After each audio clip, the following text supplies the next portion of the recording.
Oh, hello there. Hello, and welcome back to Talking About Werewolves, episode something. Happy Halloween. I've got my friend the Narc here with me. Happy Halloween weekend. He's got some very special announcements to bring you from our friends in the Fuzz. I don't know what you're talking about. Do you know where to score the devil's lettuce? I will say, between the mustache, the sunglasses, and the shirt, asking young people where they get their drugs is ceaselessly entertaining. It's good. Yep. So, my fine friend here is Bucky, AVST of the Buffalo, New York game, and I am Brian. Hello. ANST Apocalypse. And we're here... My God. To talk to you about werewolves. Mm. Yes. Specifically werewolves in the Mind's Eye Society Werewolf the Apocalypse Chronicle, which is running, of course, by Nice Studios, Werewolf the Apocalypse. So, all that out of the way, how's everybody doing this week? Welcome back. I wish I had two hands. I only have one today, but that's okay. We're making it work. Comments again are an eeny weeny eye straino vision. No, I got you. There you go. Look at that. Now Bucky can see the comments. He's a real boy now. It's good. Thank you. So tonight we're going to spend some time taking Q&A like we always do. We're also going to go over in detail the new errata that dropped this week from By Night Studios, which has got a lot of people talking about a lot of stuff. I think it's always good to get in there. Okay. So we're a lot to talk about there, and then we're bouncing the Q&A, and then maybe we'll talk a little bit about growing the community and involving new players and being good to the players we do have, making a better community. It's good, right? Covered everything, I think. Yeah, I think we covered our bases. We can now faff about for 2 hours. Yeah, a bunch of stuff to talk about. There was a lot of people discussing the ramifications of the errata on Facebook, in emails and groups, and I'm sure on listservs. So that'll be fun to break down. Renown. I think we were supposed to talk about Renown. I think it would be good for us to talk about Renown. That's very good. Also, some very fun things happened in local games this week. We're going to talk a little bit about that. About some of the fun things we did for Samhain this year, setting up the 2018 plot lines. But for now, let's get rolling and let's talk about. Let's talk about errata. Talk about errata. Nights. Alright, so this is the official errata from By Night Studios. We're going to go through some of the changes. We're going to highlight some of the things we think are most interesting and how they're going to affect play and build going forward. There's also some things here that have been here for a while, but since we haven't talked about errata, I think it's a good time to just go through everything. If it would... Do I want to beat a dead horse? Should I? Beat the dead horse. I'll beat the dead dead horse. Do what you gotta do. Changelog? Like, the changes are up, but, like, you could make the new changes a different color, just date them. I mean, it's nice that everybody has to go through the entire errata to see what's new from context clues and what they happen to remember or don't. Well, on the other hand, the errata is not too big, so it's no, not that I mean, onerous. it's short, but still, like, changelog, guys. Changelog. All right. Been saying it since the, what was it, Gulp? Our first big change comes with clarifying some things about the Anasazi and the economy of blood. And let me read this first, then we talk about what led to this, I think, just guessing, and talking about some of the things we might see in play because of it. So, Ananasi. Blood for additional actions must be spent during every man round and works the same as rage, and they work the same as rage rounds. It is not possible to use blood to fuel gifts during the rage round. The expenditure of blood to fuel gifts follows all the same rules as Gnosis. Now, the big thing that I think that a lot of people were talking about with this was there was, of course, the classic Ananasi one-round kill of just powering up, activating all your gifts, and just turbo-mulching everybody. We heard people going over that in detail at the East Coast Campout. Yeah. And it's... I mean, they're still punchy.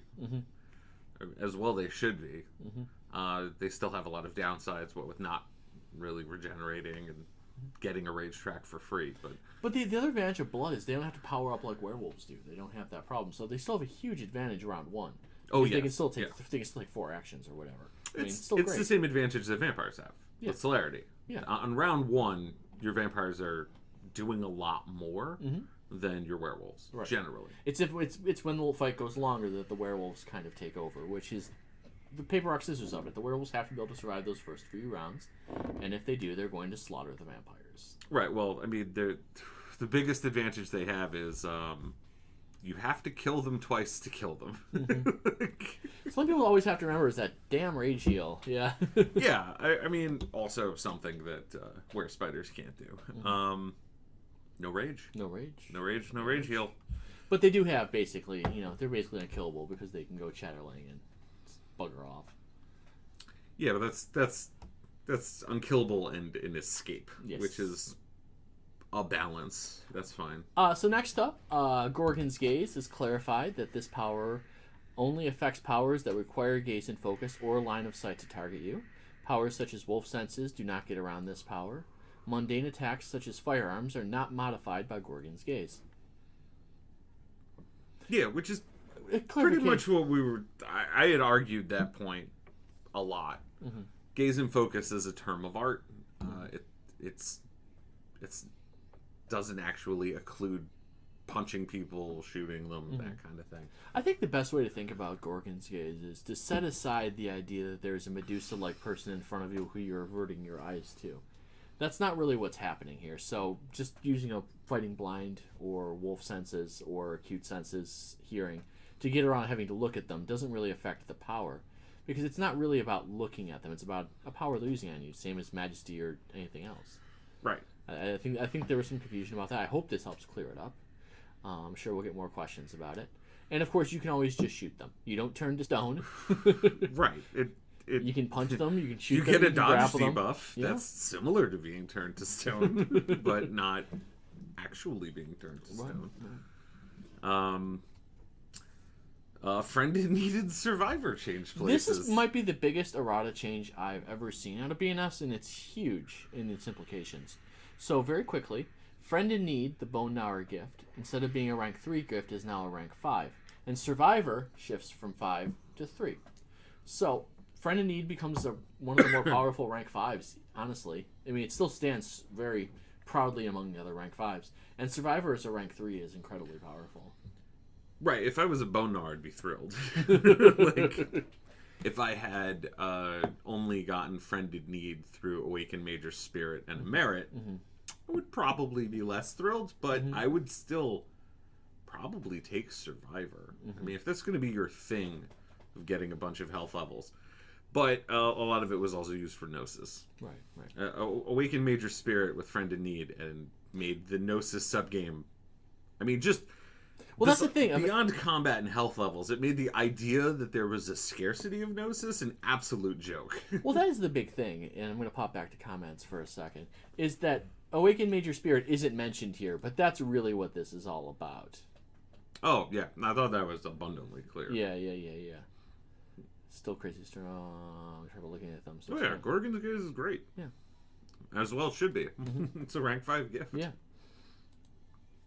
But let's talk about the change to Awaken Major Spirit and what that does for everybody else. Even people who didn't have Awaken Major Spirit are really affected by this. Because a lot of things that you make Awaken Major let them do with Friend in Need, now they need actual PCs to help them with. Right. Like, your Theurge doesn't effectively have every gift now. No. There still is sort of the ongoing issue of Awakened Miner Spirit. I think that there needs to be a more fundamental change to the system. I wonder if it's less about the system than it is just the attitude of players trying to... I mean, obviously players will always try to break the system. But a lot of the... the wording of Awakened Miner doesn't seem to me like you can control... The argument I've seen. You control up to your occult level in Gafflings with every use. So, my reading of it personally, and this is unofficial, is that you can control X Gafflings, where X is defined by your occult skill or whatever. Right. But a lot of people have been interpreting it that you can just take control of that many Gafflings every time you use the power. And that's how you get those infinite clouds of Gafflings. I think that second one is nonsense. It's definitely been argued for because of the wording. yeah, I don't think that is in any way intentional. But the idea that you can that you can command that your occult and gafflings for that scene is legit, and that's a lot of gafflings. That's a lot of gafflings. If you give them things like Theurge, then they're healing and they're doing other things. If you give them things like Galliard, then they're healing and they can also run your circle of cleansing after combat. Right. You're basically making it the way they wrote up spirits and the way that spirits get their powers, pretty much because of the way stock NPCs work in Werewolf, they effectively push out PCs. You just don't need them. But at the same time, so many things. But I mean, your Gafflings only have access to level 1, 2, and 3 powers at most. That's a ton. That's a ton of powers. Yeah. Those are some of the best powers. It's not like your Gafflings need the 4s. And the 4s and 5s are generally for you to throw down with another sheet, PC or NPC. Spirits don't need any of the 5s. Apotheosis of Rage, like all that stuff avails them nothing. Well, all these things develop out of ditching the revised charm system and going with this new, simpler system. And it's I don't know. I still think there's a categorical problem. Like, you know, with bonuses, you generally, I don't know if this is still true, but, you know, you can only stack certain benefits once per category, right? Right. No repeats and such, yes. Right. So, like, if you had something similar saying you can't be healed repeatedly by the same gift, or you can only be healed once per round, or whatever, it takes your whole, like, nano healing cloud and makes it a non-issue. It also turns the bandoliers of healing talons into less of an issue because you can only be healed by a talon, you know, once. Well, speaking for what I'd like to see, I would like to be in a world where the Children of Gaia are the best healers, and if you have a child of Gaia around to be your healer, that's going to be stronger than any other Theurge. And that's the world I want to be in. Or any lupus. Just any lupus. Right. I mean, that's the world I want to be in. I do think that there is definitely a place for healing spirits. I mean, of course there is. Sure. But I'm not entirely sure if we've found the sweet spot yet, or if BNS has found the sweet spot yet. But there's time for tinkering, and this is definitely going to help quite a bit. But a lot of that comes, the other half of that, of course, is it has to come back to the storytellers.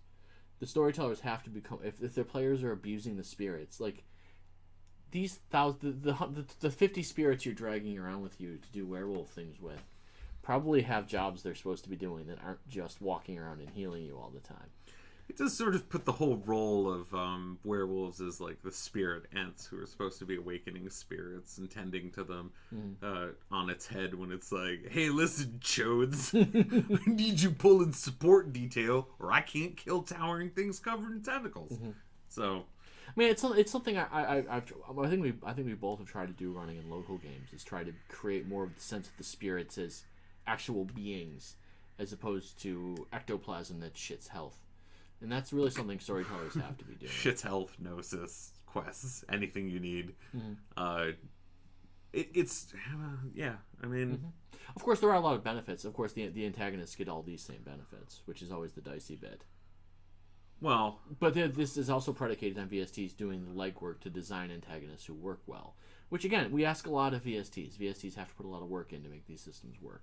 Which it is. The thing is that the longer the list of things that become due diligence on a VST, sort of the less, I don't know, let's just call it what it is. It's less fun if 90% of your combats and scenes are like going over a checklist of like, have I dealt with spirits? Have I made it an enemy territory? Have I put the occult thing on that territory so that I don't have to deal with the nano healing clouds? Like, have I gone through all of these various due diligence steps? Do I have a relatively diverse bunch of bad guys who can interdict some of the more common cheese in the game?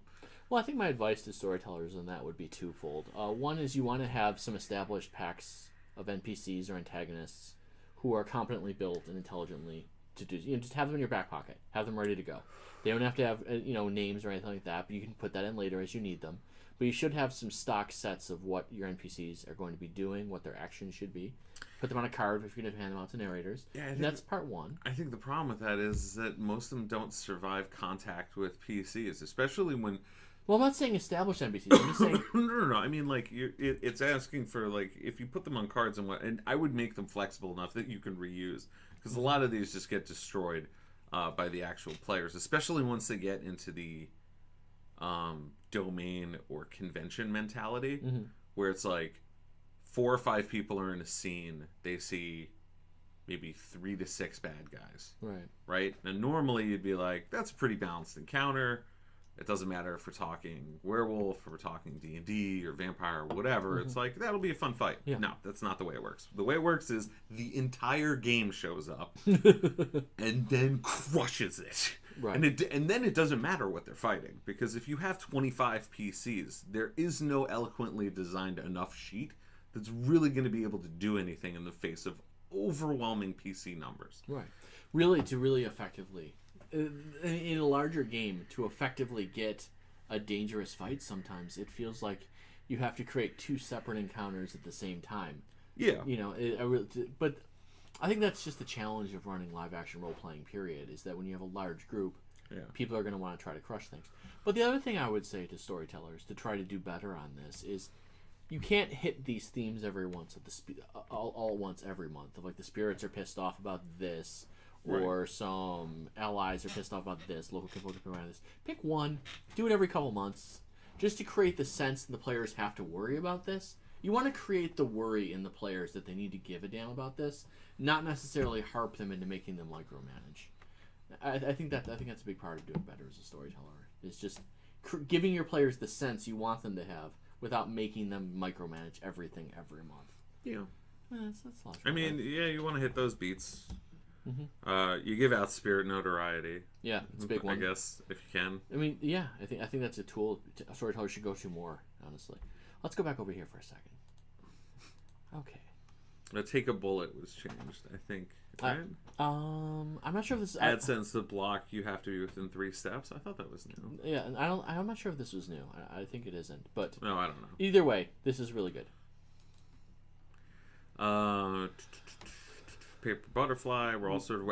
I still don't like that the prone bonus is optional. That doesn't make sense to me as a player. Well, it's mandatory for us in MES, so... Oh, is it? Yeah, we made that. Oh, okay, good. They just get it in MES. Good. I'm pretty sure we simplified that. Yeah, I don't know of any other powers that are like, yeah, maybe your ST will make this work a little bit better for you. Like, what does that depend on? Well, did I buy him coffee? Well, I think a lot of that's... The implied thing is that it's contextual. Of what the as opposed to all the other magical powers? Alright, let's keep going here. I don't think that's new. Predatory terror, it's not new. Let's see. This is all established stuff. Aegis of Rage. This was an old one. Yeah, it was changed a while ago. Yeah.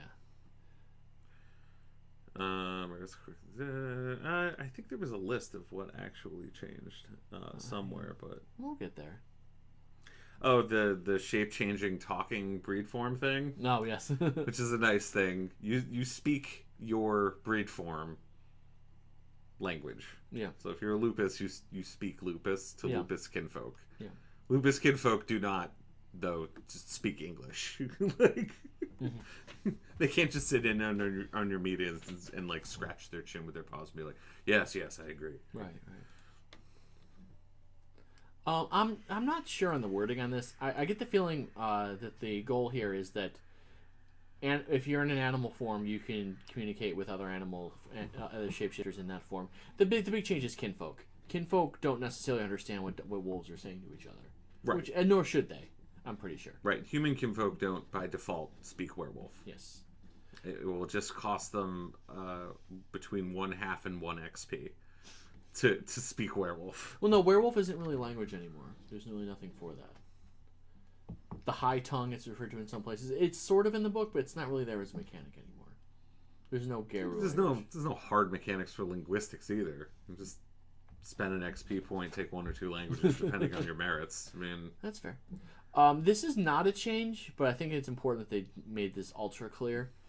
that Farrell that take the right of acceptance are considered members of the Garu Nation. Oh yeah, I mean, it was in the book, but it was separate from the right, so now they put it right with the right, so there's absolutely no question about it.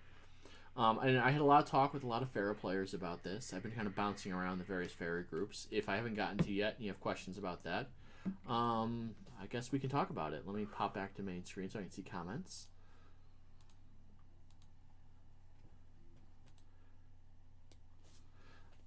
All right. Now that I've got you all here, hello people, let's take a moment and talk about Farrell in the Garu Nation. Now, I'm sure that we're all on the same page now, and there are absolutely no questions about Farrell in the Garu Nation now. So I'm just going to talk to Bucky for a second, and if there happen to be some questions we haven't thought of somehow, we'll talk about them. Well, I think the important thing is that there was a conversation about, well, what does that require? Mm-hmm.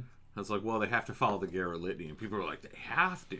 Mm. I was like, right, in the same way that like vampires have to follow the traditions, and Garu have to follow the litany. Well, which is to say, generally not, but you know, the 11th commandment: don't get caught. Well, and the other thing is that SEP laws create a lot of room there, because there can be a SEP law that like we're just going to look the other way on Korax eating eyes.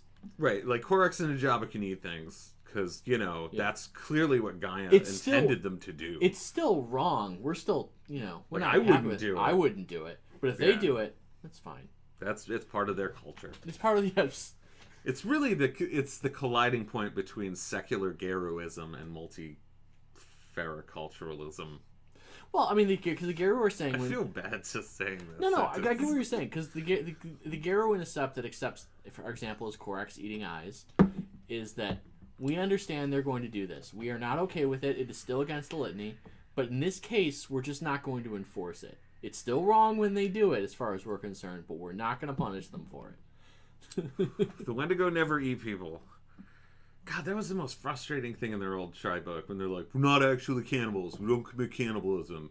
That's just a thing that other people talk about because of racism. Also, we have a punishment right for all the Wendigo who eat people.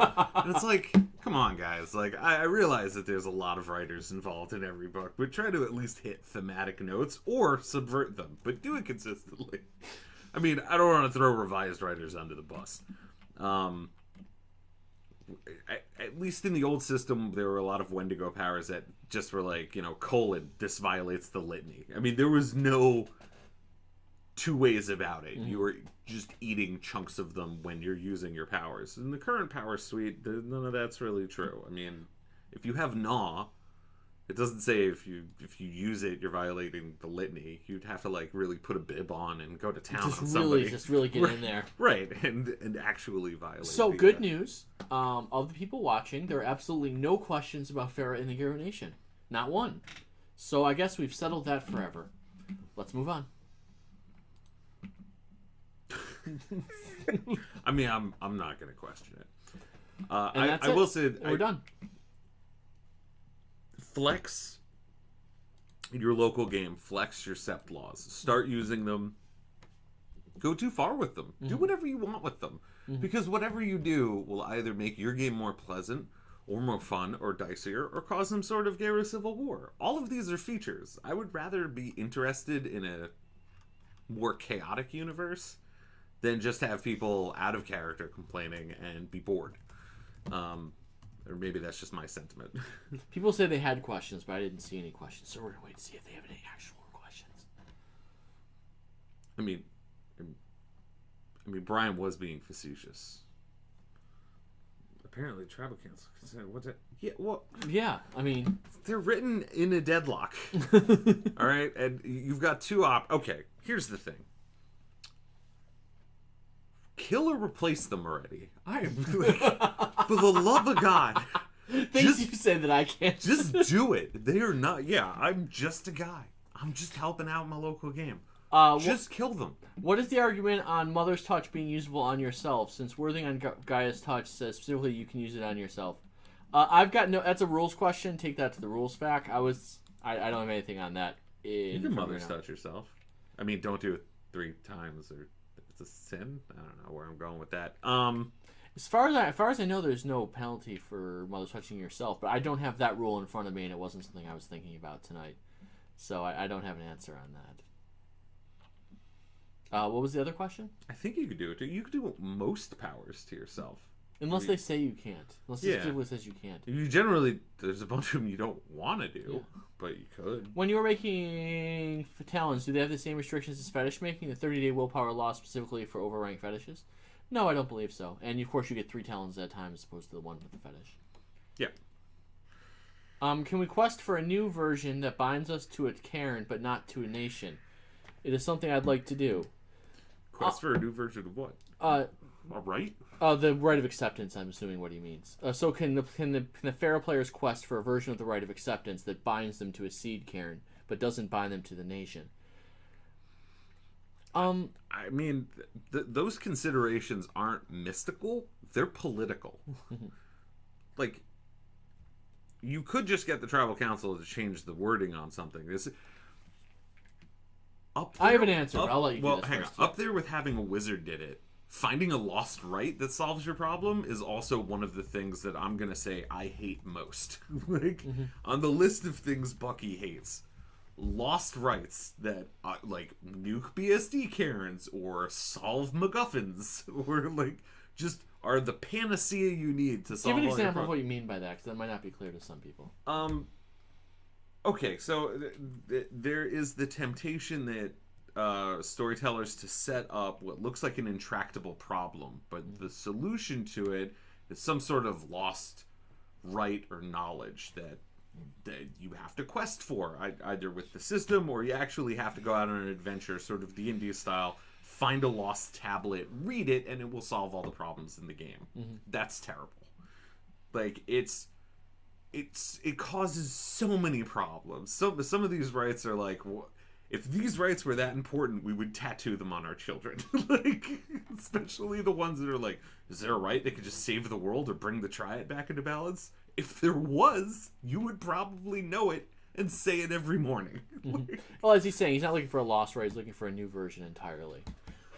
So the first thing I'll say, and this is more general, it's not directly to you specifically, is that the Farrell players could get what they want without talking to the STs at all, and just get the Garu players to support them.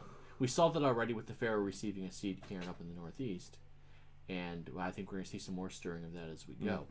So that's part one, is that the Farrell players could get what they want just by working with Garu PCs and getting a tribal council vote to say, give them a seed cairn that's no questions asked. This is your seed cairn, welcome to your nation.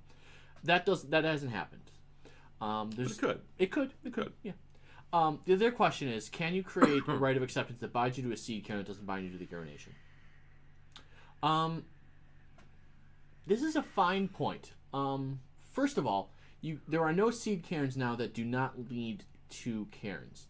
So all of the seed cairns, no matter where they come from, they all create a door into the Great Cairn.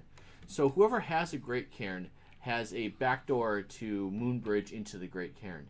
This creates a huge operational security question for the Garu and whoever holds the Great Cairns. So until the Farah hold the American Farah, I should specify the Ahadi as a separate matter. Until the American Farah hold a Great Cairn, it's going to be very difficult for them to get that support. You can cut the Moonbridge, but they can keep trying. I mean, they can deny it, but you still have a back door to their house. And there are questions about connections between seed cairns and great cairns implied in the book. We can get back to that later. But it's definitely an issue. But the point is that if the Pharaoh wanted cairns that were their own and had no connection to the Garu Nation, the way I would go about that would be to take a great cairn. That would be step one. Would be declaring war on the Garu Nation, probably. That's dicey. It could be done. Players could do that. The other thing would be to get the tribal council to give you one outright, with the understanding that there's no binding to the Garu Nation. Once you have a seed cairn that's not associated with the Garu Nation, then you can work on making it grow without being connected to the Garu Nation, which is doable. Should Pharaoh be removed from the Garu venue unless they're members of the Garu Nation? No. Yeah, no. Why? No. Farah who are not members of Garu Seps are a fine part of the game. I those players add a lot to the story, and there's no reason not to allow them to play. I think they're good. I don't think it's disruptive to have Farah PCs who are not members of the Garu Nation. I don't think there's any problem with that. I don't even think there was a problem with Farrell wanting to have a Farrell-only game that didn't have a seed cairn. That's fine. Or Farrell having a Farrell-only game that does have a seed cairn that provides nominal fealty to the Garu Nation, like a certain Farrell I won't mention already does. That's fine too.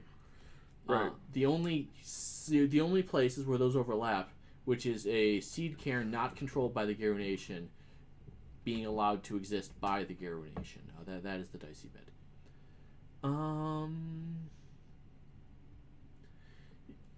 They could try to redeem a BSD pit. That's a great cairn still. There's been some attempts to do that. As far as I know, none of those have been successful. I don't believe that's going to be a successful tactic and wouldn't recommend it. But on the other hand, destroying pits is good for fun and profit and might help you save the world, which, by the way, is why you're here. Yeah, I'm always wondering, like, how many people actually run into Banes at any given day and how incredulous those Banes are that they're running into werewolves. Because if I was a Bane going about my business and some werewolves jump me, I would just be, like, insulted. I'd be like, you guys are still a thing? Get out of here. But to really put a pin in the Farrah thing, because I know a lot of players care very deeply about this, if you want to have a Farrah cairn that's not part of the Garu Nation at all, full stop, that's something to be done in character with the other PCs. I don't think that working with storytellers or spirits is going to get that job done. Working with the Garu Nation to accept your existence is how I would approach that. And also remember, the second best option of providing nominal fealty to the Garu Nation and just having SEP laws where you have Farrah running things without the Garu Renown system would work fine. They're fine with it. They're fine with it for a certain Farrah right now. So yep. I hope that answers your question. I'm not intending to be short. I hope I didn't come across that way. I know there are passions here. I dig that. Replace the tribal council. Yeah, please. Yeah. You posited take a great cairn. I did posit the Farrah could just get together and take a great cairn. They could. Yeah, they but could. It would be like probably way easier replacing in upwards of one member of the tribal council. One. Or get Brone to grow a backbone. I think it would just be easier to get rid of one. And let's be real. Yeah, I think people are worried about top approvals. Well, top approval? As top approval, I'm... Oh, right. I mean, he's right here. I mean, I'm not... Look, if you have a good plan and ridiculous numbers and you want to declare war on the Garu Nation and steal a great cairn, I'm in no way saying that's a good idea or that it would work. I'm not saying you could do that. I am saying it is mathematically possible for you to try to do that. And maybe it would work. Probably. Maybe they're talking about the counselors. Oh, as opposed to taking... Oh, counsel, one of them is an Athro, for Christ's sakes. Yeah, just... Look, you don't even have to kill them. You're not vampires. The moment you're their boss, they have to respect you. It's part of your religion. It's like your entire species is on power in the inner voice. Be like, well, you know what? He is in charge now, or she, and they took the position, so... And I can't say that because I don't control any of them, but I wouldn't really worry about getting, like, the enemy flaw on your sheet from the tribal council you replaced. Mm-hmm. I mean, Lord knows, I just don't want them to exist and be replaced by PCs. Not that I have a lot of say. Again, but still, just get rid of them. Blackmail them, control them, kidnap their kinfolk families. Do what you gotta do. Get them out of those seats. Because until one of them gets got or replaced, that will start the dominoes falling in the cascade effect. But right now, everybody's too gun shy. You don't have to, like, murder them. Also, Garu, the people who are playing Garu, the Farrah talking sedition. Yeah, that's killing it. Well, yeah, that's the problem. Killing PCs seems more prevalent than actually making them submit. That is difficult. Yeah. I mean, players a lot of times will just kill because the problem is you have to be able to trust the other player to stay beaten. Players are very bad at that, and I don't mean that to besmirch anyone. It's just in general. When players lose pretty bad in Vampire, they tend to retire their characters as opposed to staying as.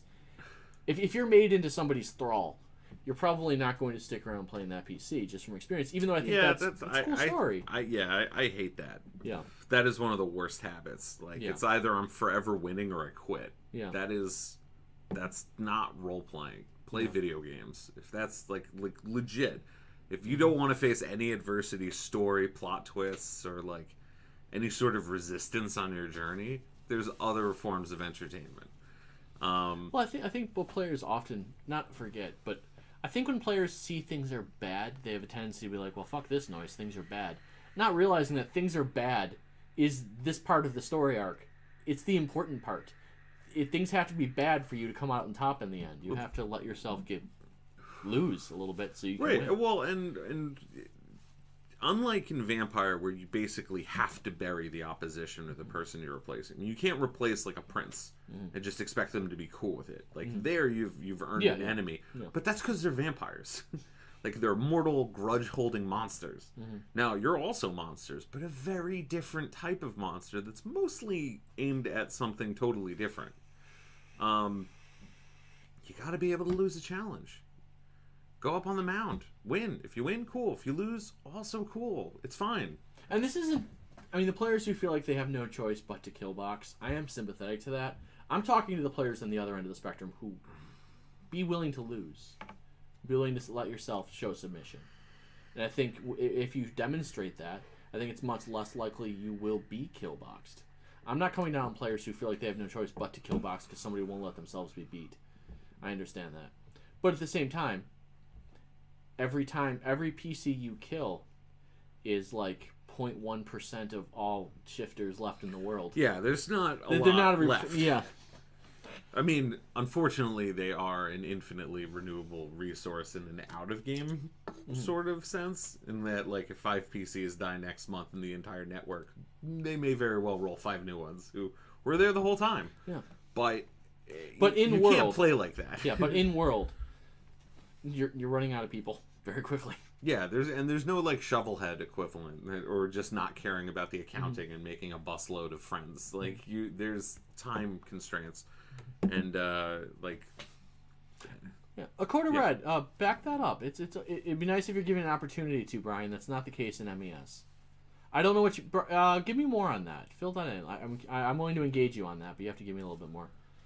I'm really curious to see if Sep Leader getting murdered speeds up the apocalypse clock. Great question. I'm not going to answer it, but it's a great question. What is the Garu approach to retrospective lawmaking? In our common law system, retrospective lawmaking is generally considered a bad thing. Do Garu think the same way, or do they differ? You mean ex post facto? I believe they mean ex post facto. Yeah. I mean, that sounds like a question for the Philodox, and I think if you got 5 of them in a room, you could probably get in upwards of 6 opinions. There's certainly no rule against it. There is no Garu Constitution. The Silver Record is completely fictional, and you just sort of dial it in, whatever. You could say that it has whatever sort of precedence that you want to argue. It's just something that we have to roll with as a role-playing conceit, that there's like this infinite... let me try to put it in a cultural way. It's like a Talmud that's basically infinite. So yeah, you can find an authority that agrees with your position pretty much regardless of what that position is. I mean, the Silver Record goes back 10,000 years, so you have quite a bit to work with there, yeah. Right. So over the course of 10,000 years, there was probably somebody who wrote something down that you agree with, and there's probably somebody who wrote something down that you don't agree with, and the Philodox can fight about it. I'm talking this week about where a group of 12 PCs attacked 2 and killed them without giving them a chance to submit. No trial, no renown, no stare downs, just killing. Disproportionate action. Well, without commenting on any specific situation, it's important to look into what led up to that moment, and also what those players were trying to accomplish from that. It's always good to try to picture why they felt like that was necessary. But at the same time, the players initiating that kill box should also be thinking long and hard if that is something they need to be doing. I think everybody's got some soul searching to do. Whenever Werewolf goes PvP, I think it's very important for the players involved to step back a second and consider if there is another way. Because if you immediately go for the kill when there are other options available, you are hurting Gaia. So I think both sides need to keep that opinion, but also the players who get killed need to think about what they did to lead up to that moment. Again, try to see yourself in their shoes. Why did they feel like only killing you would have worked? I mean, I'd be chasing down the Philodox to be like, even regardless of what level of actual punishment they got, because I know nothing about this situation, but whether they were universally hated or they represented a plurality of opinion. Somebody should still be going to the truth catcher. Right. Like the PCs who are living. Obviously, if you're dead, I'm sorry, it's time to move on. But for everybody else, this is where story comes from. You can't just do extrajudicial killings and, off the mound, just killing people in back alleys. That's just bad business and messy. Sort of regardless of your belief system. I mean, that's relatively untenable. But if your Philodox do nothing, make us think about it. Go to do what you can. Work the problem. Yeah, those are all these are all story possibilities, and everyone still has low enough XP that no one is really unkillable yet. I honestly believe that. I don't think anybody's unkillable in this system. Yeah. It's really easy to kill people, especially if you outnumber them. And there's really no higher top approval items that are going to make you unstoppable or unkillable. We really built it not to create walls of approval on super powerful things. I mean, we're talking 4 and 5 fetishes, but anything you can do with a 4 and 5 fetish, you can do with a 1 through 3 fetish. Yeah. So I don't think there's super secret tech. I think it's just combat. And we'll see repercussions or we won't. These things do take time, as Renown points out here. Some of these things might stay quiet for years, and then somebody might just get a knife in their back. I've seen this, believe me, where something like this happens, and then somebody gets a knife in their back 2 months before the end of Chronicle, and you've seen nothing in the meantime. And they're like, well, why did you do that? They're like, hey, remember those people you killed? That was messed up. I've been biding my time this whole time. Yeah. And now you were denied your glory at the end. Well, a good example of that is your ghoul story with the Bruja. I don't think you ever told that in the show. Oh. I think it's a good story that's reflective here of the situation. Okay. That's not to go into CSB role-playing. No, I think there's a good point you made here. Okay, so about waiting. I sort of, I guess, tried to be a power player, or was a power player for quite some time, and then I got really comfortable in supporting roles and staffing, so I ended up playing ghouls a lot. I even did that last Chronicle as a Tremere ghoul. In another org, I played a ghoul for 7 years? Yeah, at least 5. More than 5, yeah. Yeah. That may be closer to 7, yeah. Right. Anyway, my favorite Regnant was, they were all Ventru, and I outlived most of them. Actually, I think I outlived all of them but one. Really nice guy, was high humanity, working on sort of, I think at the time, True Faith, just an objectively good person and good to work with. The Primogen betrayed him, he ended up being killed. I was passed off to somebody else. I ended up working for other Ventru for years. Then I think, my character died shortly after this. The Bruja Primogen, somehow I convinced him that he was total insanity, and he willingly put himself into torpor. Right, he threw himself into torpor. He's like, I can trust you. You're the best ghoul. You're basically famous in the city. I've known you for 10 years. Right, and I was like, you're the guy who's like, how can I help my glorious undead masters? You're the best Renfield in the world. I'll throw myself into torpor. You will rescue me. And I'm like, absolutely, friend. And then he threw himself into torpor, and I was like, I decapitate you. And the look of betrayal was brief, and then the player asks, he's like, I gotta ask why. And I'm like, well, you remember when you betrayed the prince 3 princes ago? He's like, yeah. He's like, you gotta fucking pay. And you never mentioned it in the intro. Never. In 5 years. Never breathed the word about it. Right. And then he was like, oh, touche. He was really cool about it. He'd also been playing the same character for a dog's age, so it was a fun moment. I think I ended up dying for it. Can't be whacking Primogen members as a ghoul. No, they do frown on that. But I was like, yeah, good enough. I had a good run, and I got my vengeance. And I had been whittling down a list of people that I've been sort of subtly getting into terrible situations or not rescuing to get killed, but this was just a gift. Well, that's the thing, is the other downside about going PvP and APOC is you can assume everybody was fine with it, but you never quite will ever know whether you're okay.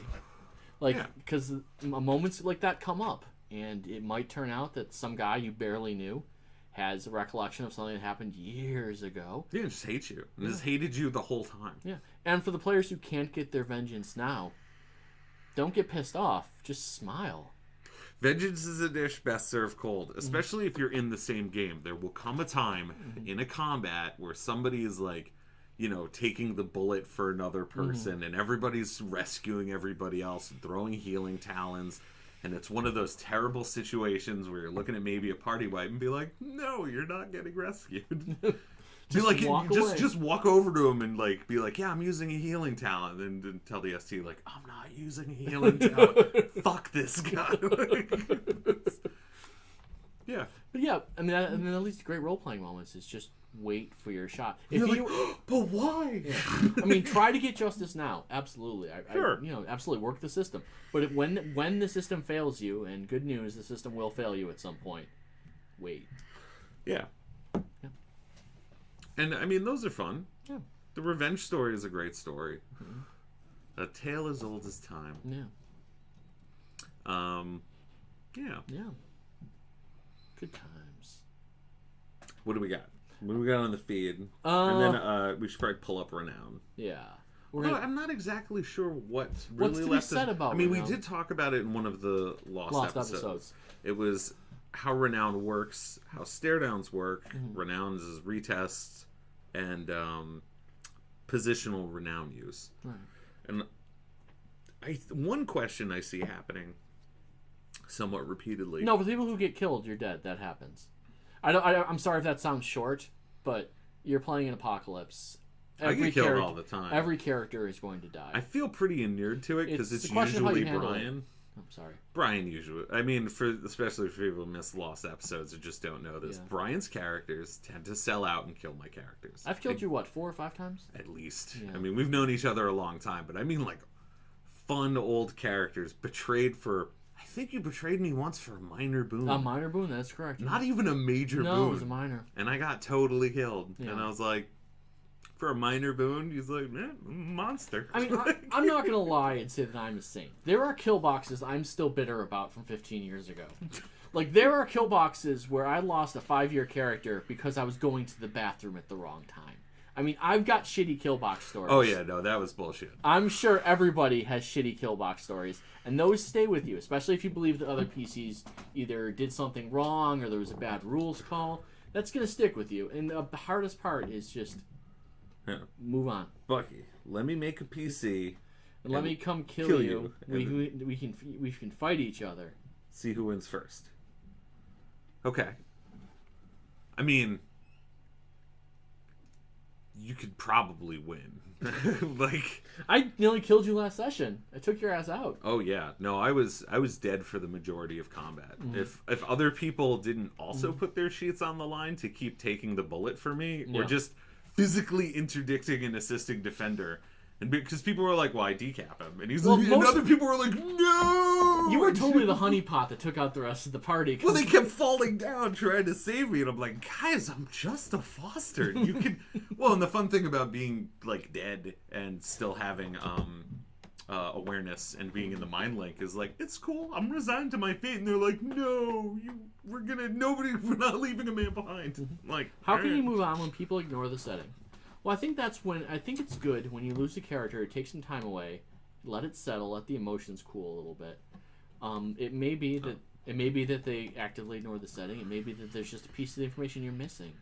Like, a lot of times when things seem wildly unfair that other PCs are doing to you, a lot of times it will turn out that you just didn't have all the information because it's not a narrative story. It's an interactive story. So a lot of times you don't have the pieces. Well, for example, I could have not told Mike why I killed him. He would be pissed off. Play a character for 7 years and somebody just cut your head off for no reason. Yeah, that seems like ignoring the setting.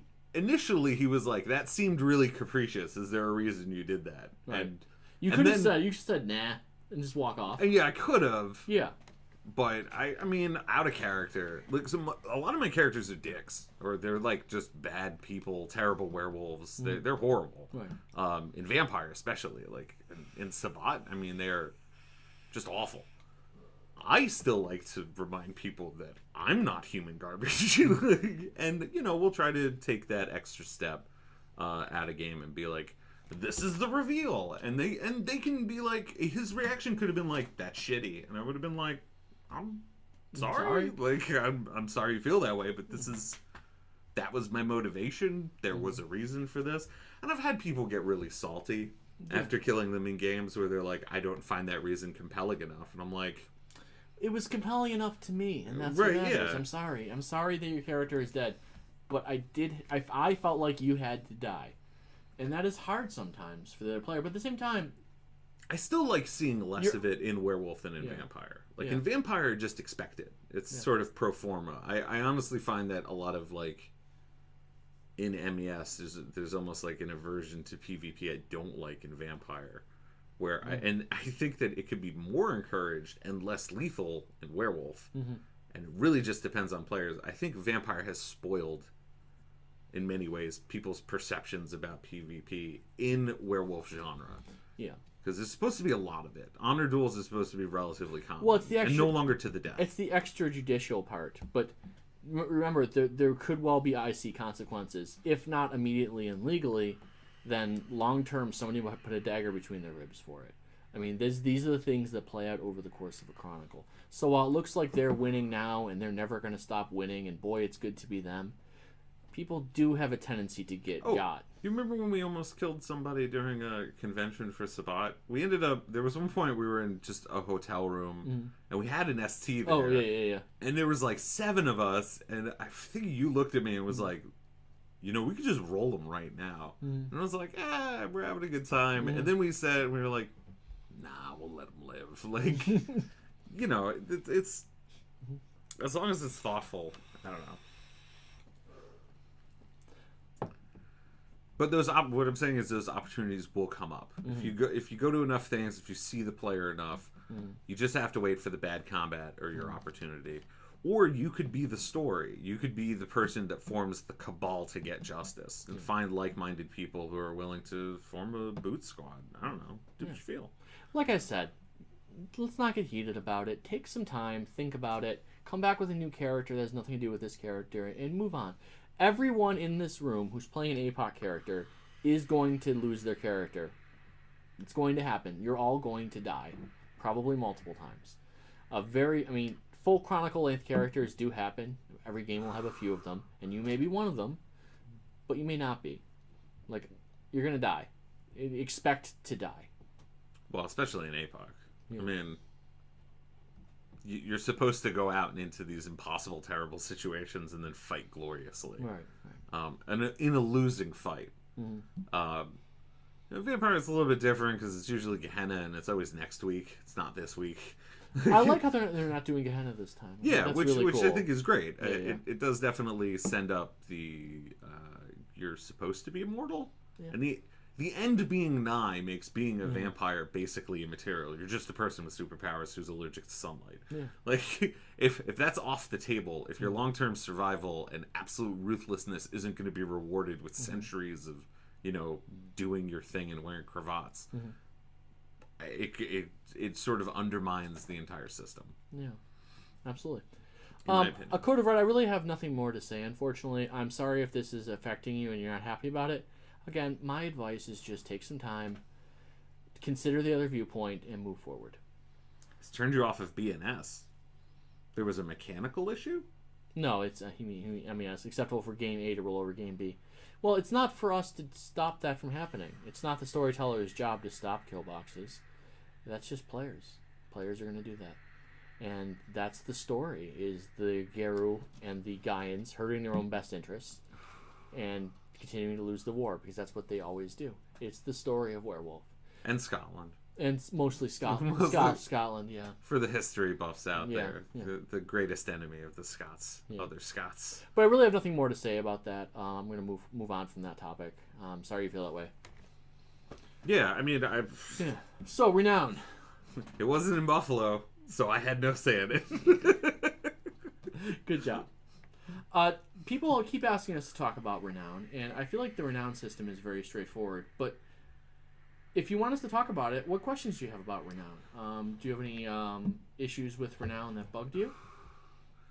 Yeah, I'm just. I think one clarification that would help is that people often overlook this. Is that any set position, including the lesser ones, can give Renown in the course of their duties. So, for instance, the Den Mother could give you Renown for helping out with the cubs. The Warden can give you Renown for helping to protect the cairn, and these are all positions that the Ferret and everyone else can gain Renown from. So it's something that's overlooked is that the lesser set positions are actually no weaker in granting Renown than any of the other positions. See, here's the thing is because I feel like a lot of this revolves how do you get Renown locally, which is really all I can talk about, and also at some of the conventions I've been at. After really big scenes, the ST representing, I guess, the spirits, can dole out a certain amount of Renown and be like, what you did was wise. That was very clever. What you did was glorious. What you did was honorable. Yeah. And do that. And then people are like, well, yep, that's it for me. And it's like, no, it isn't. Especially like in scenes where like the Truth Catcher and the Sept Leader and the Den Mother were in the combat. Right. They can be like, hey, way to look out for people of lower rank. I'm giving you Renown. And then other people can give other people Renown. I mean, they should come up with some rationale for how it fits their role. But oh, absolutely. But for the Warden, I mean, you're helping throw a threat to the Cairn. Easy. Or the Wormfoe. Wormfoe is really easy. Wormfoe's a greater set position, but yes. But they can give Renown. Absolutely. They all can. So, like, hey, you remember when you punched that band? Yeah. You really punched that band. Glory. Like, it was glorious. Yeah. There's... I don't feel like there shouldn't be... Yeah, I would encourage storytellers to give out things besides glory from combats. There are a lot of other things people do that should earn Renown. And I would talk... For the VSTs who are watching... I would keep that in mind. Players really do count on Renown. It's a little token economy that makes them feel like they're accomplishing something. I would definitely be willing to give your players Renown for doing things besides punching monsters. Well, I mean, there's no old chart, but remember what the old chart was. If your character is like playing the unappreciated crafter, just like take a moment, be like, this used to be how you'd grind Renown. Be like, wait.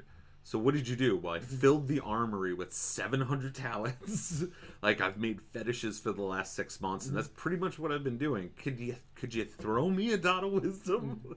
Sure, yes. Like, give them a wisdom Renown. That's fine. And if the Master of Rites also gives them a wisdom Renown, that's 2 wisdom Renown. Right.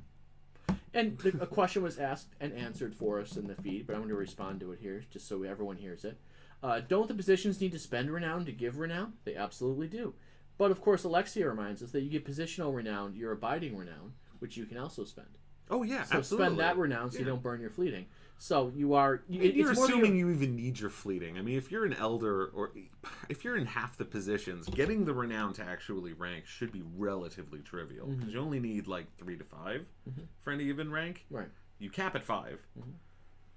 I use Renown all the time as a Foster with no intention of ranking. I feel like I'm swimming in it. Because I'm like, let me get rid of this innate. Yeah. Or let me get rid of these fleeting Renowns as quickly as I can.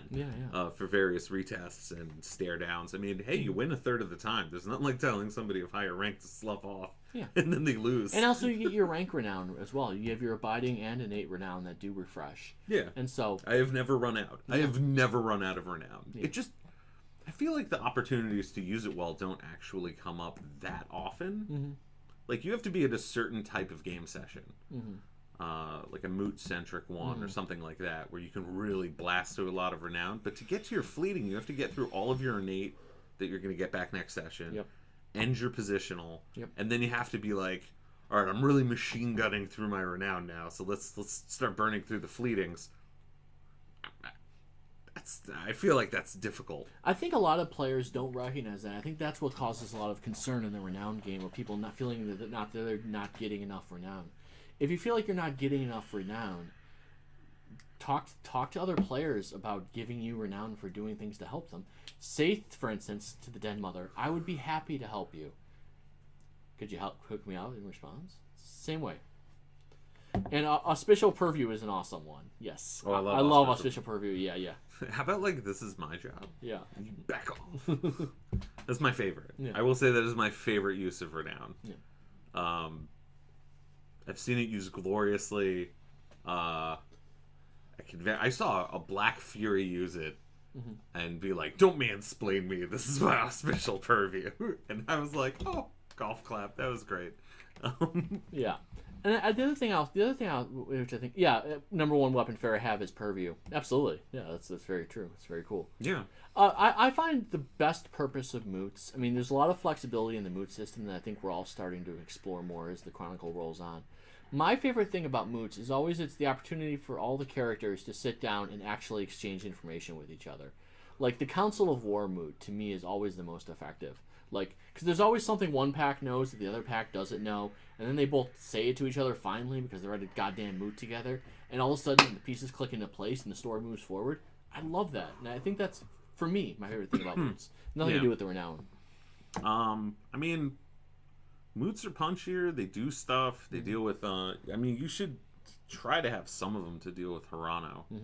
Well, like Slapdance moot and the one we did at DC, the storytelling moot. That's really also great. Flyers Ball. I just realized it's a great passive, or like passively aggressive way to deal with injustices with your character. Is like have somebody else gets Hirano about it, and then the entire moot has to be like, yeah, extrajudicial killings made me sad. Not to go back to that issue, but I'm just saying another PC like having Hirano because of what happened is a great way of then being like, so I guess we need to have a moot to make me feel better about what happened. Yeah.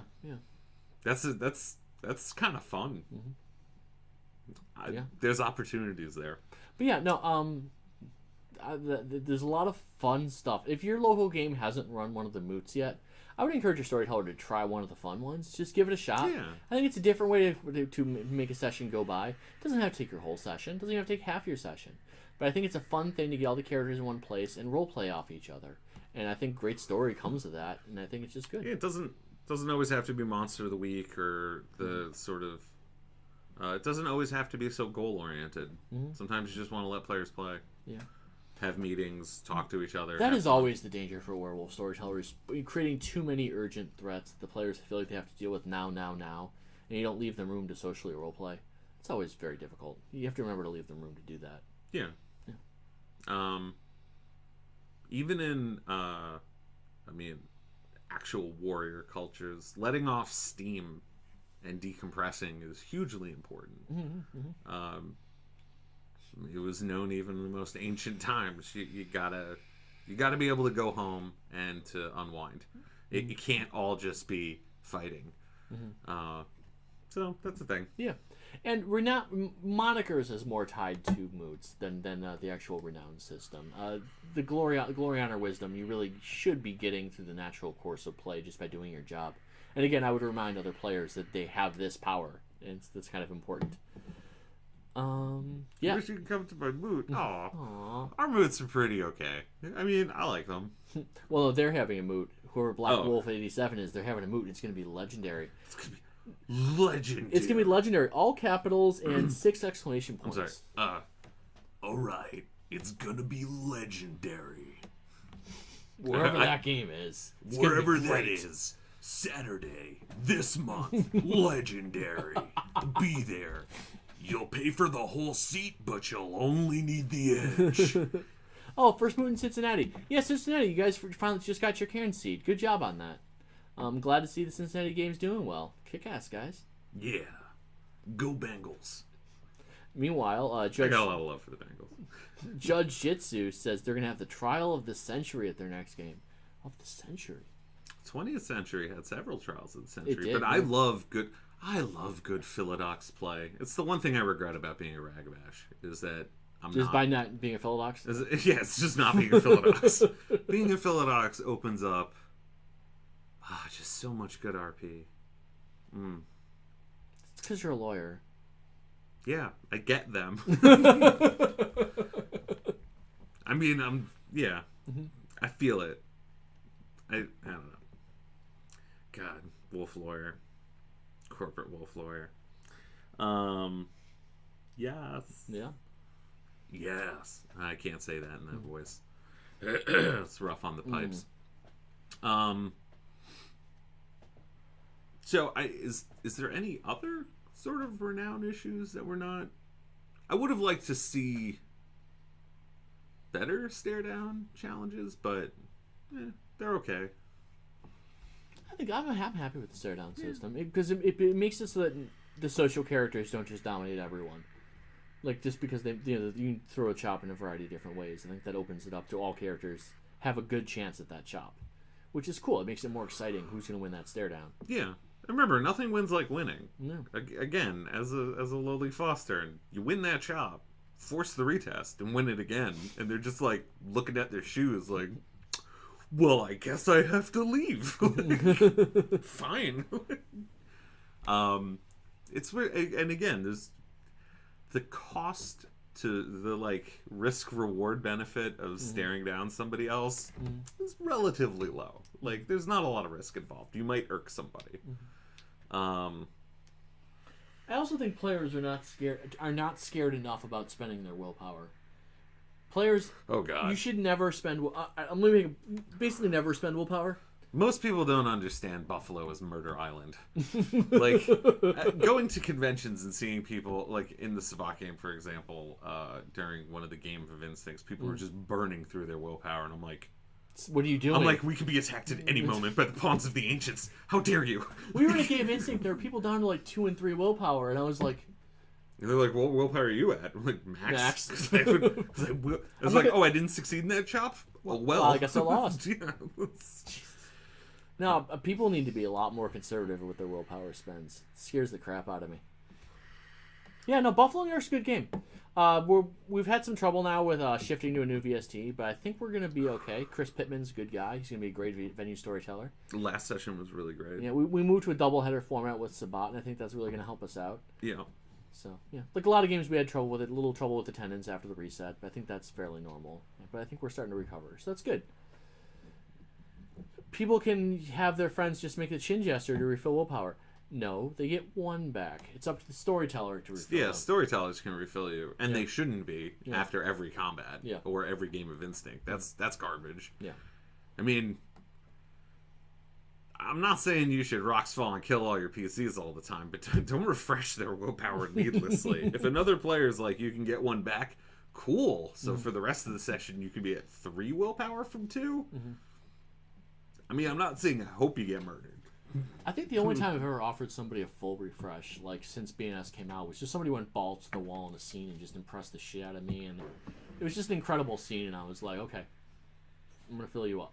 But I think I've done it once. Like in the I would have refreshed Steve after everybody saved my life, but especially him. Flopping back and forth between death, just throwing himself on my corpse to prevent me from being decapped like 4 times. He really committed. Which is funny, because his character doesn't even really like my character, and he made it about the principle of the thing. Well, he showed the power of the Children of Gaia, even, like, people complain about them not being uber. Their ability to spend for multiple assist defenders is so incredibly powerful. Yeah. Oh my god. It's one of the most, it's so incredible in a mass combat. Just not, I got it. I got it. I got it. So good. I mean, he dropped like 4 times. He dropped to dead 4 times in that fight. Yeah. But, yeah, no, it's incredible. It's very cool. As a non-cog, I was just a chop away from dying. But it didn't happen. Through no fault of my own. Player acknowledgement refills all willpower? I thought it was only 1. Let me check that. Hang on a second. I'm grabbing the book. Because I can't grab the book. The book is holding up the camera. Player repression fills up all willpower? Did that change? Hang on a second. I'm going to pull up the book over here. What is page number? Yeah, I'm going to look. I thought it was 1. I thought it was 1 too, and I run the damn game. Yeah, but you're not rules team. No, I'm not. And I very rarely run scenes, but I'm just checking.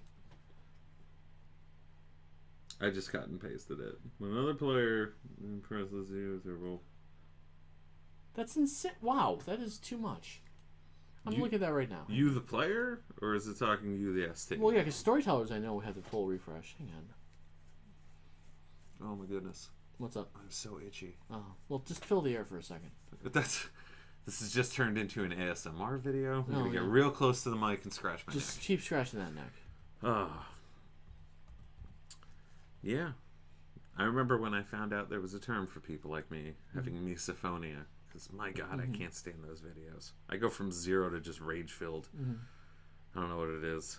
Somebody just whispering into a mic and touching it. I'm just like, enunciate. Yeah, the storyteller can award fewer willpower, but the player one is always full.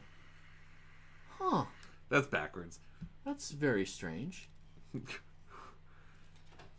Okay. Maybe we can discuss fixing this in a future episode about ERRATA. Well, let's leave that alone for now. I stand corrected and feel a little bit sheepish.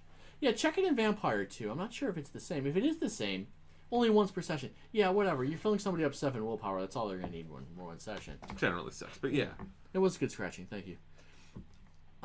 Yeah, that surprised me. Check Vampire, see if it's the same. If it is the same, I've just read it wrong all these years. Crazy. Same thing in Vamp? Yeah, all their willpower. Wow. Crazy. Terrible. I don't know if it's... I mean, it's definitely not what I thought it was, which is something. It's the one resource that needs to be scarce, and if everybody just chin wags at each other and refills each other, then combat is more onerous. There should be some resource scarcity.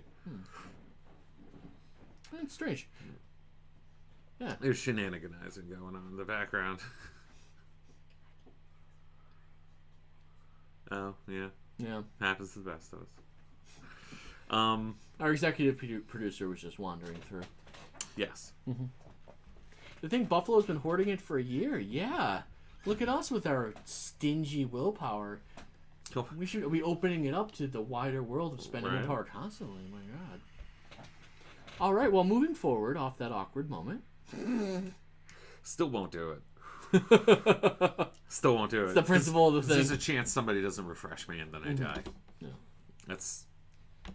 That's not how I'm leaving Murder Island. Yeah, I mean, I would give the storyteller the full option, full refresh, and let the players just do whatever. Moving on. I mean, I'm not. Yeah. I can't say that I'm too worried about it. No, I'm not super worried about it. Obviously, it's not destructive. No, literally, no one has ever complained about it to us. So I can imagine. I don't know. Has there been complaints about the Nuisha candy cannon? Did that one's ever. I don't think Nuisha candy cannon ever really became a thing. I missed opportunity. We're like those streamers in like Magic or Hearthstone who are talking about new cards from an expansion. Like, this card's gonna be broken. You don't realize no how one broken. plays it. No one plays it. It's like the Nuisha candy cannon. I really thought the Nuisha candy cannon would be huge. Haven't really seen it much. Oh, there are people who don't know about the candy cannon. Wait, what? Oh, I guess we have well, we do have a lot of viewers tonight. Yeah, We've got 21. Wow, yeah. I guess most of the football games wrapped early. They're desperate. Because that's what we're competing with. With football, yeah. Well, these people, look at this. We have 6 or 7 requests for you to explain the candy cannon bucket. I'll pull up Nuisha while you're talking. Okay, so it's their level 2 power. Is they basically crack a joke. And you get... Is it Gnosis and Willpower? I think it's Gnosis and Willpower. And I just looked at the power, and the thing is, it also temporarily lowers Hirano with a joke. So it's basically infinitely Coyote's laughter. It seemed like designed for abuse. It'd be like, hey, we're really sorry your friend died. And then just, like, letting out a long squeaky fart. And, like, you're like, oh, Nuisha, I feel better about that. Here we go. When you activate this gift, others can also reap its benefits by laughing along with you. Both you and a number of friendly targets you choose up to Dots and Empathy can receive one of the following benefits. Each beneficiary chooses her own benefit. Remember, this is just from you cracking a joke. Right. Decompress, lose 2 seed traits. Best Medicine, gain a point of Gnosis. Exuberance, gain a willpower. Tears of Joy, become immune to wound penalties till the next turn. If the target is in the process of dying, they spend their last moments feeling at peace. And that one really makes me like, sorry you're dying, but no, I'm cool with it. Yeah, but I feel better about it now. Thanks for the fart jokes. And with the Afference Focus, you also healed. You regained 2 health levels. Right, and I think it even says, "Please don't abuse this" in the power. But intrinsically, you could just be like your mom's a Grand Clave, and like anybody who wants just reaps infinite benefits, and it turns Nuisha into these candy cannons that are just like, hey, who's that on willpower, gnosis, or hell? Pew, pew, pew, pew, pew, pew. What are those? Like, just start randomly quoting pop culture references and just getting all your points back. Yeah.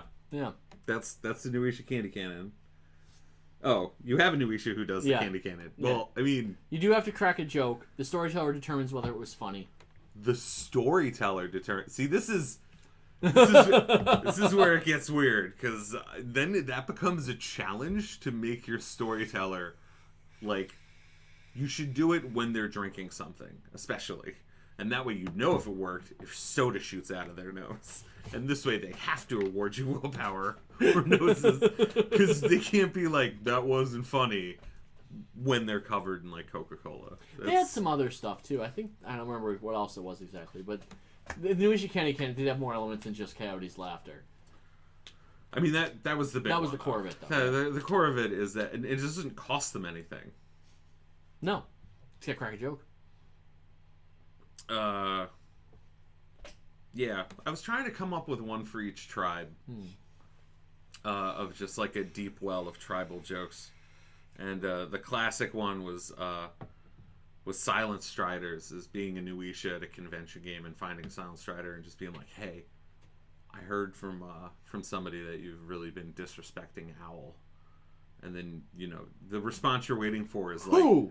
And you're like, oh my god, really? Who? And it's like, you're doing it again? Who? Right, and then you just wait for them to be like, oh my god, you're such a dick. And be like, haha, enjoy your bonus gnosis or lower your Hirano. And then just like soft shoe off the stage. Like, that's... Came up with a mean one about den mothers. Warder saw your den mother at the Bon. Said, break it up. It's like a your mama's so fat joke. I don't know. Workshop that one a little more. Workshop that out. I'm just saying, there's a lot of potential for hilarity. That's terrible. Yeah, I agree. Gotta workshop that one a little more. Yeah, I didn't say it was brilliant. No. I'm just saying that it doesn't cost anything, and it's a free way to refill everybody's willpower and gnosis and health levels and remove seed traits. And if you're in comedy, is all about timing. The jokes don't even have to be necessarily that good. If they get everybody to laugh, you're like your den mother's a Grand Clave. All right, we'll open it up to general questions, and let's see what you people have out there. You made me forget how to type. Type with an O. That's good. Love you guys. Heart. Yeah. We'll be here all night. Yeah. Any questions about what's going on in the Chronicle? We did have a big Samhain event in one game. Oh, whoa. What's that? Communication. You put changes in then Farrell list back channel. Yeah. Okay. Back then, you might make comments about communication in the game. You've put changes in since then. Kinfolk list, Farrell list, back channel. How do you feel communication is now, IC? Any good ideas on next steps? Well, I've been thinking about this. We have had much better communication. I do think the back channel was a great value add for us. Not just because it gave everyone a room to talk, but because of the way it was because of the way it is moderated. Please don't strike me down, Grandfather Thunder. It creates a really fun IC way to handle moderation, where your character is being punished if you break the rules, not you. Right. We're not just banning people from the list. You're actually just getting zapped by a god, which I think makes the moderation in character, which I think creates a separation where it's like, we're not judging you. We thought that post was awesome. But we are electrocuted. But you are getting ag. And taking that judgment away, I think is really good. But it also created a room where everybody could talk, and I think that's been really good for us. I think one thing, and I suggested this saw somebody on Stacy's wall mentioned the Maryland MES News podcast, is this podcast serves a role where we talk about out-of-character things, games, mechanics, things like that. Yeah, but we're a jack of all trades. Sure. I didn't know that YouTube thing existed. And I was like on YouTube, and I'm like, I don't think there were any comments on their most recent video, and I'm like, why did no one tell us this is a thing? Yeah. But I would love if a player, for this for communication and getting information out there, I would love if a player just sat himself in a dark room with a microphone and just took Skype calls from other players, like a radio talk show, like a midnight caller thing. Like, I think that would be really cool. And I really wish... Welcome to Farron Nights. How about any foxes out there tonight? You know what I'm talking about. Call me up. Let's see if we can get some conversation going. Right, exactly. Just do a radio call-in show. I think that would be amazing. It'd be so cool. So I do like the late night Lonely Hearts radio like shtick. Yeah, That'd be great. yeah. Like you go from like 2 so to good. 4 in the morning. Like I think that would be so cool. I think that's one thing that we're missing in that puzzle of PC communication is to work a little more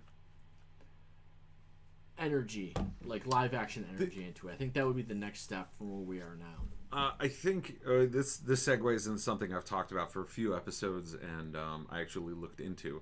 So I've watched a lot of other people's Twitch streams and YouTube things. So with Twitch, what usually happens is somebody it's I don't want to say easy, but it's doable to have an audio guest.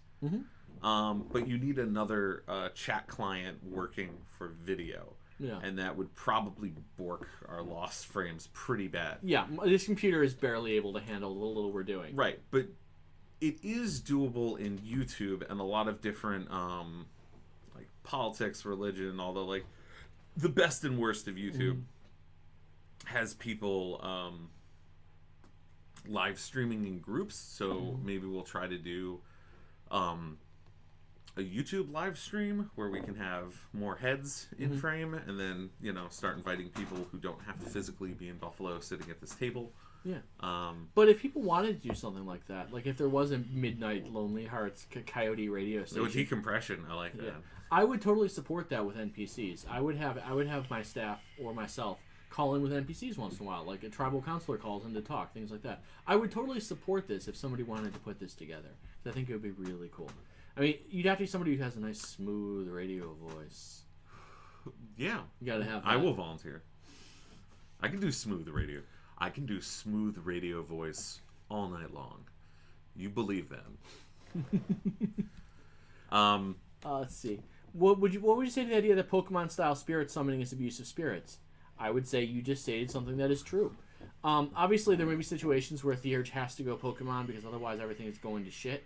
But if they're always going Pokemon and like enslaving the local Gelflings so they can't do their jobs, that's cause for spirit notoriety. There's a flaw for that. Storytellers should be using that tool. I would answer a question with a question and say, does your Theurge want to be the best that ever was? Oh my god.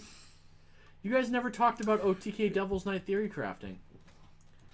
OTK Devil's Night theory crafting. It was one of the things I put in the title was talking about the mythical no chop OTK. Oh, well, we talked about it endlessly on Facebook. The highest real numbers we can get.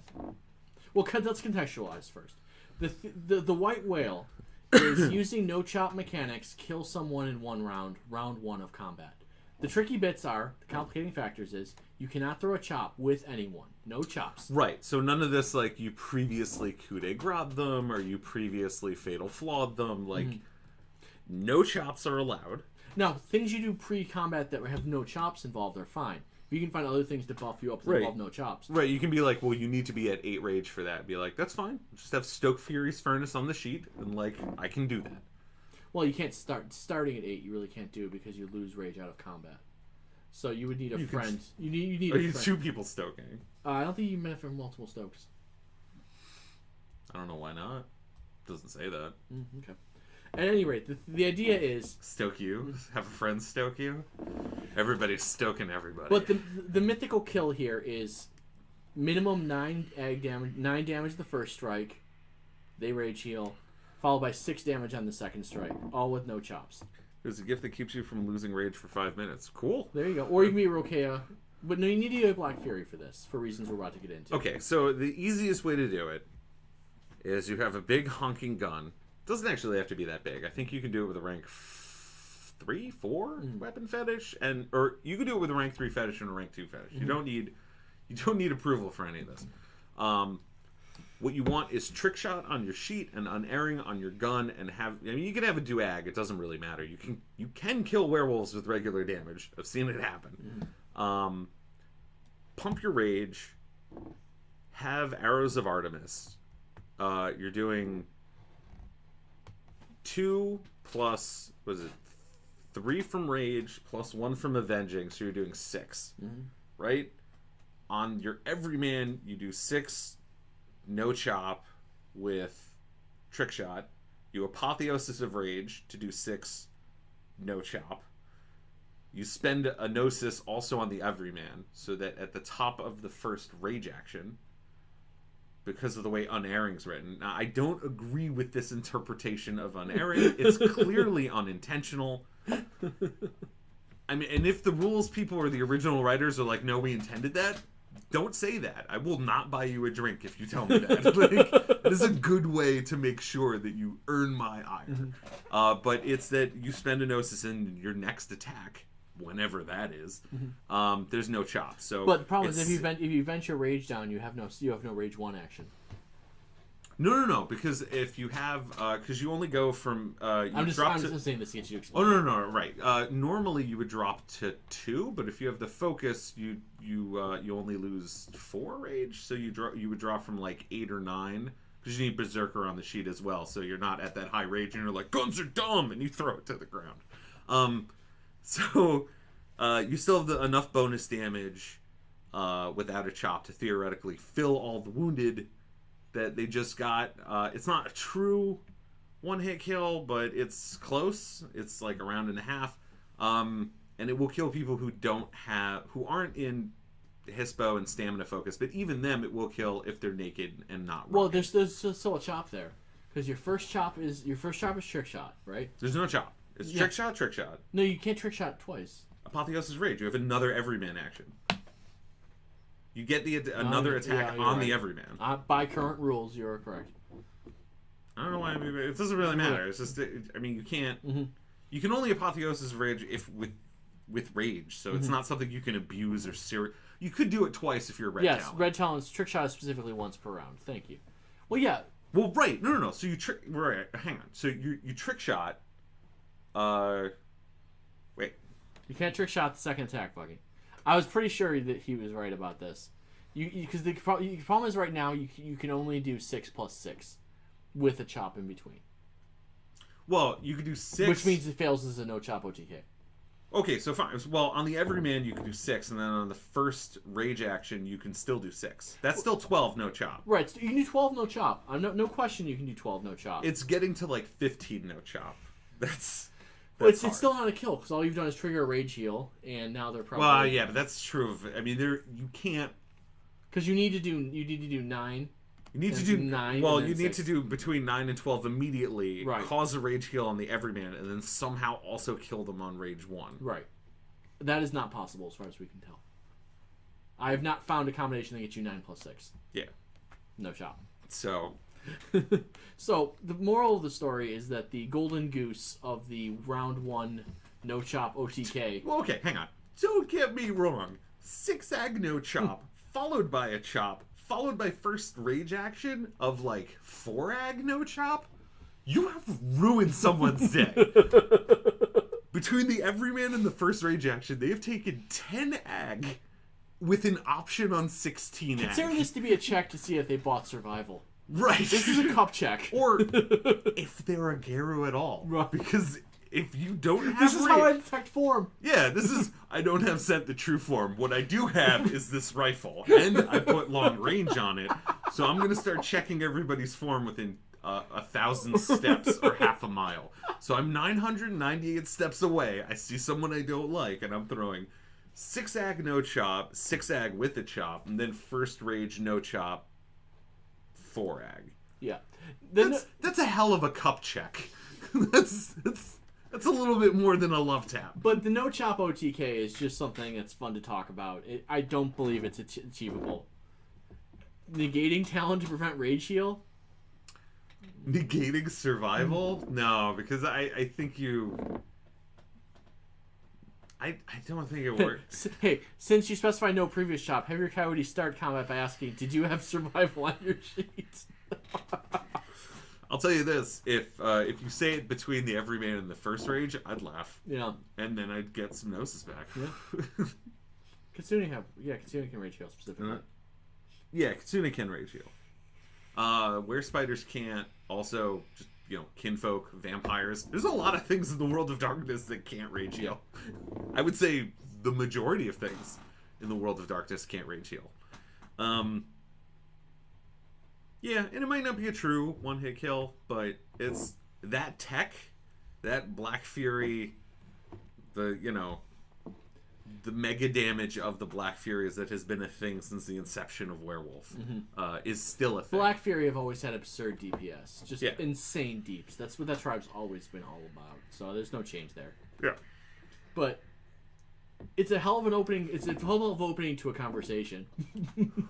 Well, and again, this is one of the reasons why I love long range, and this is why I think I wrote up for one of our viewers a Eastern Bloc Balkan sniper, Black Fury lady. Have a plethora of guns, but it's fun to do these things from 600 steps away. You'd be like, yeah, I don't care if you have Umbral Teleport. If you're going 30 steps for like 2 to 3 Gnosis, good luck. You'll get to me, you'll just die tired.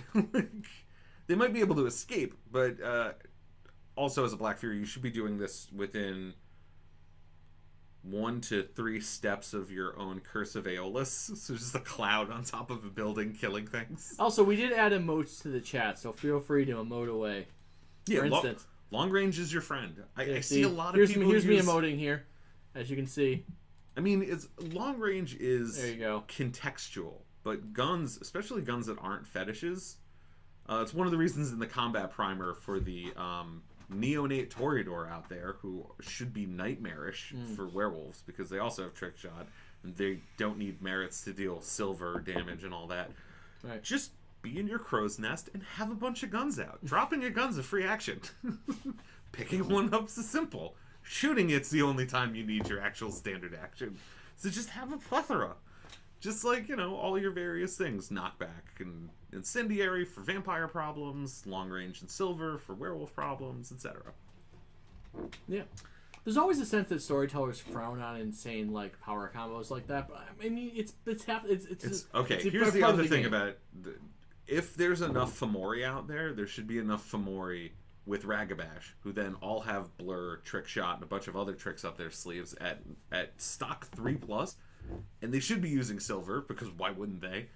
And there should be basically an aggravated damage Gnosis tax in combat just from their numbers. Well, I think the moral of that story is players need to be prepared for this coming at them from NPCs. Be aware that this is out there, because NPCs can throw this at you too. Yeah, if you die in a hail of bullets, and you're like, oh, I didn't see that coming. I never even threw a chop. Yeah, after this podcast, you should no longer have the right to. The scales have fallen from your eyes. Because any BSD who was a Black Fury can still, they don't get the merit. No. But they can still do some pretty decent damage. Actually, you don't need to be a Black Fury at that point. Probably better off being like a Get. Well, now at that point you have friends and you're filling their slots. Don't mothers touch yourself. Filling their slots. This game is dirty. This game is dirty. Regional influence, silver becomes unavailable. Let's get on this. Work the problem, people. Oh yeah, I mean the Black Fury we did a Wendigo Black Fury hybrid build, which is unfortunately the tune you don't get to play a lot. Yeah. Taking Tribal Affinity Black Fury as a Wendigo for Madness of Volupta. The most underrated gift in the game. Madness of Volupta for a Wendigo is incredible. It is a nuclear weapon. And I know... You are now the Terminator. I don't know how many people out there know about this particular combo, but my god. Part of me just wants to steal your sheet as my alt. I give it to you. Because I never... I never get to play. I never get to play my Werespider. I wrote up a Werespider. It's a hilarious combo because it's it just finds you. Because nobody sees it coming. They're just like, huh, that's an interesting chop. It's a pretty decent chop. It's pretty good. Grade A evil. Yeah. Gotta get you glasses. That's why you don't use BSD. You use Wormtained 5 Garu. I will say that if your Black Fury is walking around with a gun that's avenging wild, that might start some conversations. The Wormtained thing actually points something out. It's been a few months now, and my inbox is not filled with bitten PCs freaking out about the changes to the Wormtained rule, which I'm very happy about. It looks like people have adjusted. It doesn't look like it's caused madness in the streets. Just don't go wading through toxic waste and balefire. Yeah, Bitten just have to give a damn about... You just have to care. As opposed to regular PCs who looked at the taint system was like, this is a joke. And do you know what else is interesting? What? To not to pull things away. Not one person, as far as I know, has ever inquired about this change in character. It is never... No, That's actually pretty great. Because who's going to bring it up? I don't want to bring it up if I'm the Bitten. I've never seen it mentioned in character, and no one has sent any request to me about figuring out what's going on. Haha, just wait. Hey, I'm only mentioning it because it's been like 2 months, and no one has touched it. It's amazing. Nobody's talking about it. The Bitten whisper about it quietly to themselves. But, I don't know. It's really amusing to me that people are keeping it quiet. I mean, making them cleanse is assuming that they're going to fall in combat. Mm-hmm. As opposed to any other time or during a downtime or between sessions. Mm-hmm. When they're not in direct view of all their friends. Which could happen. And then they'll stand in your cleansing circle. Mm-hmm. And if they took the right merits as a BSD, we'll be like, no, guys, I'm clean. And you'll be like, seems legit. No, we should tell them all of our secrets and bring them into the heart. Yeah. What I like is, as George points out, is that the Bitten characters now have a whole other sub-game they have to care about. Right. Normal Garu PCs, they just have to take a shower regularly. The Bitten is like, dude, we are being fucking serious about this. We are cleansing, and we're doing it all the goddamn time, because fuck you. It's like being the ritual freak in a Sabat pack. Yeah. We are vinking now, and an hour from now, and 3 hours from now, and we are going to keep vinking until everybody is vinked. All the time, forever. Hey guys, do you think we should walk into that toxic sludge pit? Yeah, let's do it. I don't think we should go. I think it's a terrible idea. Let me put on my sock puppet. That's a bad idea, guys. Maybe we should have a plan that doesn't involve the pit. Maybe we shouldn't just wade in and hope for the best. Just saying. Yeah. Good times. Yeah. Good times. Oh, good times. Yeah. Yeah. I mean, look. Locally, I've liked the game. I like what I'm seeing. I like what I see through the stream and through what you guys tell us about. I wrestled with what to talk about in the improving gaming section of our podcast.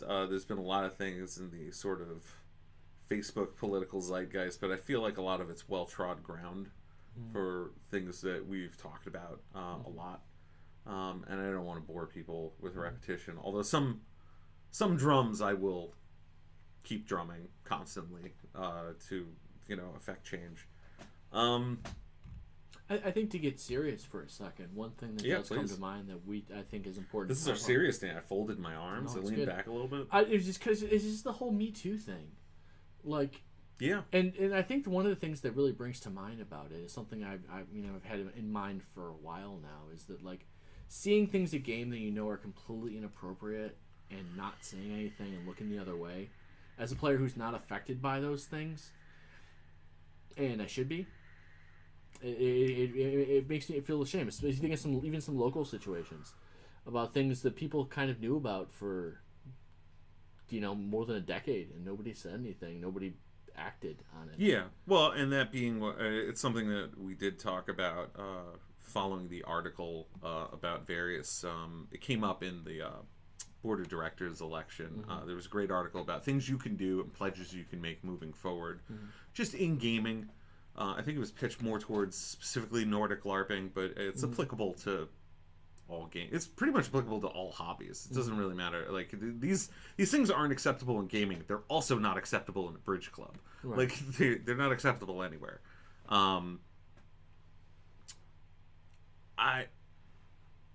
The intrinsic problem with missing stairs is that for people not in the loop, they remain missing. Yeah. You can create all these tools, but right. Yeah. The reason the analogy is so apt is that you have to be warned about it to even know it exists. Right. And if you don't, it's a danger to you and to everybody around you, and you don't even know to put a sign up. Right. And that information blackout is still sort of the unresolved issue. Is how do you talk about it? How do you report? How do you get more people to be more open about it all the time moving forward?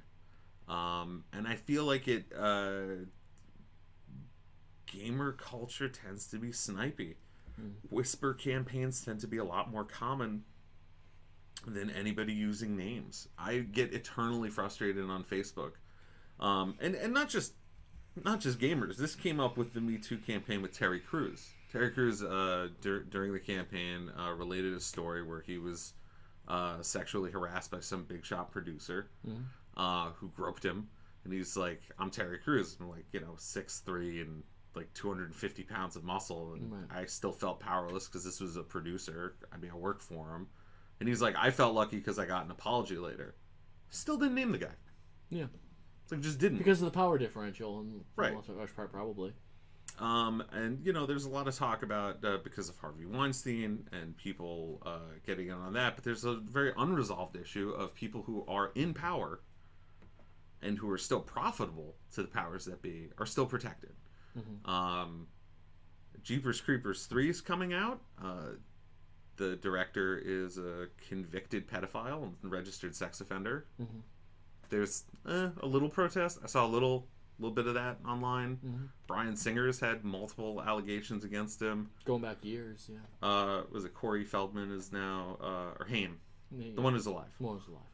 Feldman, is trying to like kickstart. He's like in a name. They both had memoirs about basically being passed around. But the thing about the people in power is that they are in power, and that people, they end up defending them out of fear. So I don't know who harassed Terry Crews, even though he talked about it at length in an article. It's a scary place. I mean, obviously it's a hot button issue, and as Renown mentions, there's some things that people are thinking about when we're talking about this. I'm not directly talking about any event in MES, but I think it's just important for us all to be aware that we are all have a responsibility as members of the community to not tolerate this shit. Well, I think one thing I do actually get to say, so I can be very critical about White Wolf and about everybody, because that's basically what I do.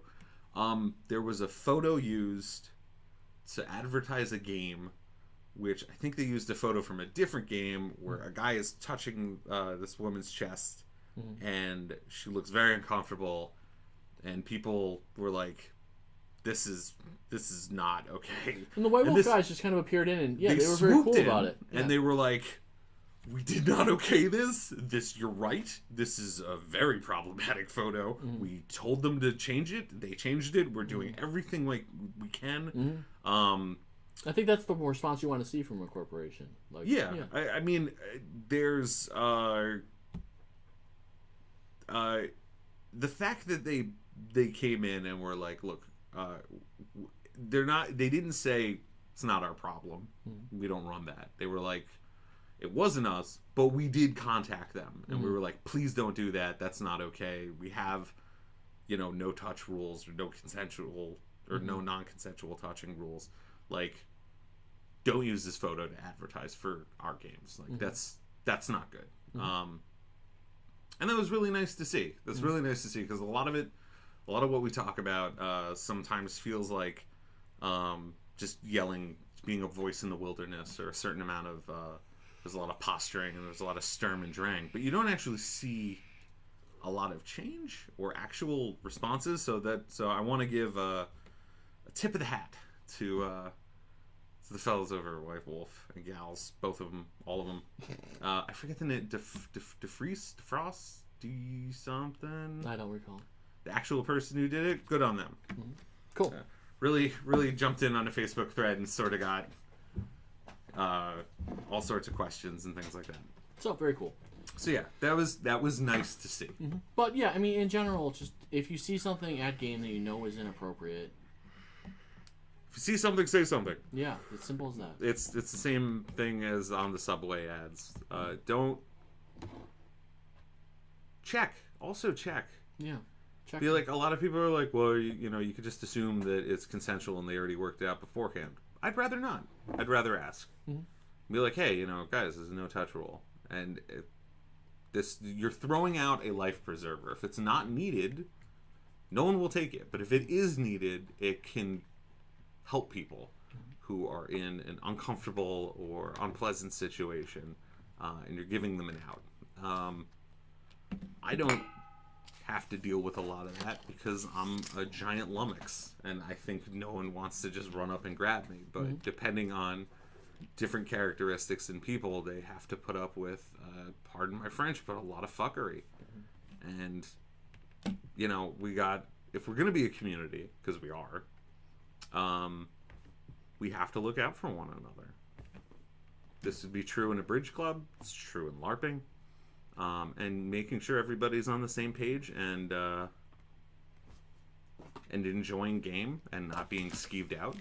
Super important. Yeah, we can all agree to that. Yep. So those are serious corner again. Okay, Something. let's put on our silly faces again. What's our commentary? They're just going back and forth about stuff. If drama can destroy a game, the game is already pretty much destroyed. Yeah, it depends on the drama. I mean... Yeah, well, okay, not all drama is created equal. I've seen IC drama spill out of control and threaten an entire domain. That's not okay. It's very high school. Everybody involved needs to grow up.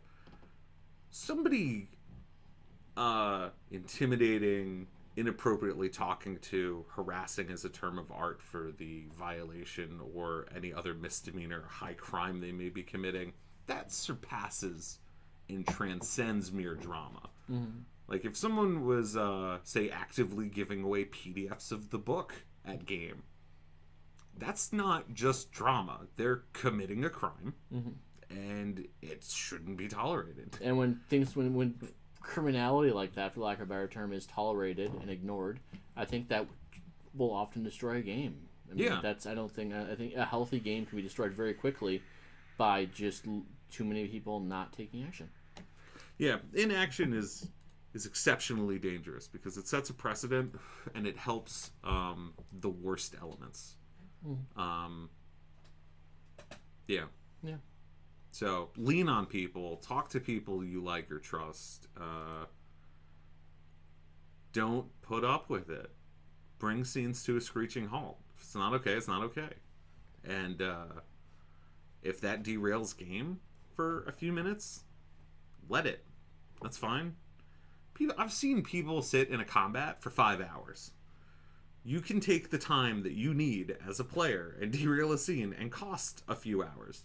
Also fine. I think. Like, just think about it in those terms. Don't stop yourself from shutting down shenanigans. Yeah. Fixing a game makes... Yeah, exactly. If you don't fix it and just ignore it, that's what kills the game. Fixing the issue and working to fix it saves it, makes it stronger. Agree completely. On that note, I think we're about the end of our journey together. You and me. What time are we looking tonight? I think we've all learned a lot about ERRATA and being better people. Not to mother's touch yourself. And to fill those slots. To fill those slots. And I like it. We can't talk about that on the heels of that serious so discussion. It's so not inappropriate. Okay.